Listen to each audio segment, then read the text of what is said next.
Welcome back to Recorder Works. Today I have an Irish tune for you called I Have a Wife of My Own. I'm just going to play it through and then I'll talk a bit about the technique and other aspects.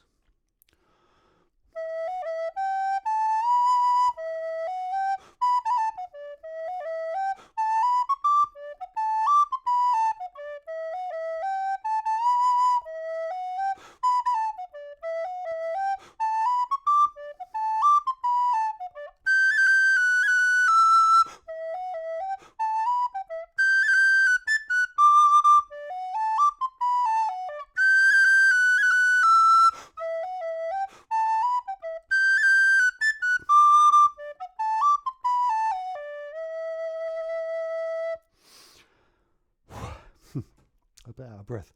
Okay, so first thing is the rhythm. So it's a slip jig. Now, slip jigs can be really confusing, especially if you've not come across them before. You can think of them a little bit like waltzes or three-time tunes, except that each beat is divided into three. So you've got 1, 2, 3, 2, 2, 3, 3, 2, 3, 1, 2, 3, 2, 2, 3, 3, 2, 3. So three main beats, each of which is subdivided into a triplet. So you get 9, 8.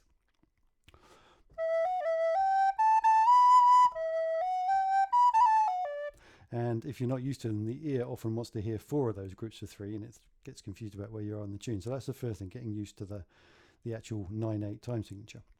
Then there's this swing that Irish music has. It's not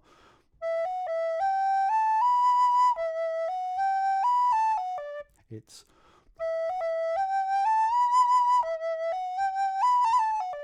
now we talked a little bit in a previous video about the one of the restrictions of notation is people may not actually correctly write down that slightly swung version of the rhythm. It's sometimes actually quite hard to do because it might be between two kind of official time divisions. But it's kind of implicit in the music. If you listen to a lot of it, you're going to hear this kind of swung version of a triplet. So some of them are straight. The that last one is kind of evenly spaced, triplet, but the first one is so kind of flipping between those two versions. So that's the rhythm. What else do I want to talk about? So we got ornaments. So for example, so this is called a roll. It's basically a triplet with an ornament on the second and third notes. So you've got the first note,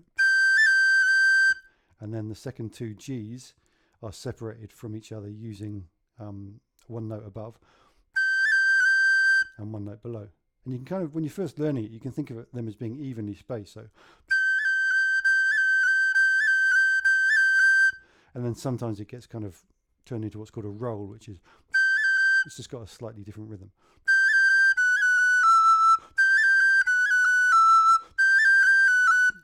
So the G one is, a lot of this, by the way, is taken from tin whistle playing and then converted onto the recorder, for which there's less of a tradition for with Irish music. So a lot of it is kind of my own liberties on how you might make that translation.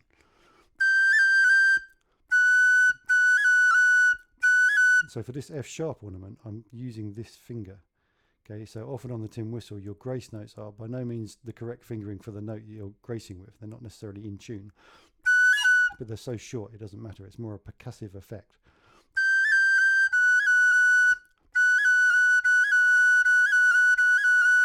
Don't know if you can see that clearly. I've got the F sharp. Which finger's in the way? That's in the way. And I'm ornamenting by lifting this finger on my right hand and then putting down this finger on my left hand. So we've got, okay, so that's one of the ornaments I'm using. Another thing is the fingering for the C sharp. Now this is an interesting one because obviously you probably know recorders have some alternative fingerings for the same note. I'm playing F sharp just as I would on a tin whistle. You could also play it like this. The tuning is pretty much identical. Now, it's an interesting choice because sometimes if people play a different instrument, it can be quite useful to have a different fingering or not too many similarities between the fingerings, so you can kind of keep it very distinct in your mind. But other people might prefer to have it as close as possible, so that's really your own kind of judgment call. I personally like to use that version of C sharp, which is similar to the tin whistle. And then there's the scale. Okay, so the scale is really interesting. We've got ascending, we've got the C sharp, so it's in E minor basically, but technically ascending it would be E Dorian, which is a mode of whichever scale it's a mode of, I can't think right now. But it's a minor scale of a sharp sixth. And on the way down it has what we call the Aeolian mode, which is would have the natural sixth, which in this case is the C. So going up,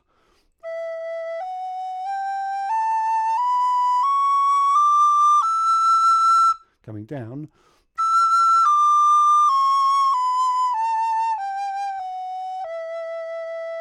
okay, so you get an interesting effect. So in the actual tune, I have to play the whole tune to get that bit.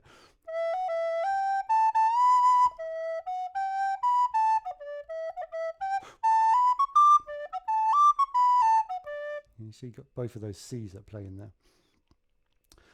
Okay, so that's the scale. We've done ornamentation, we've done the rhythm. So that's pretty much it. I'm just going to play the tune one more time.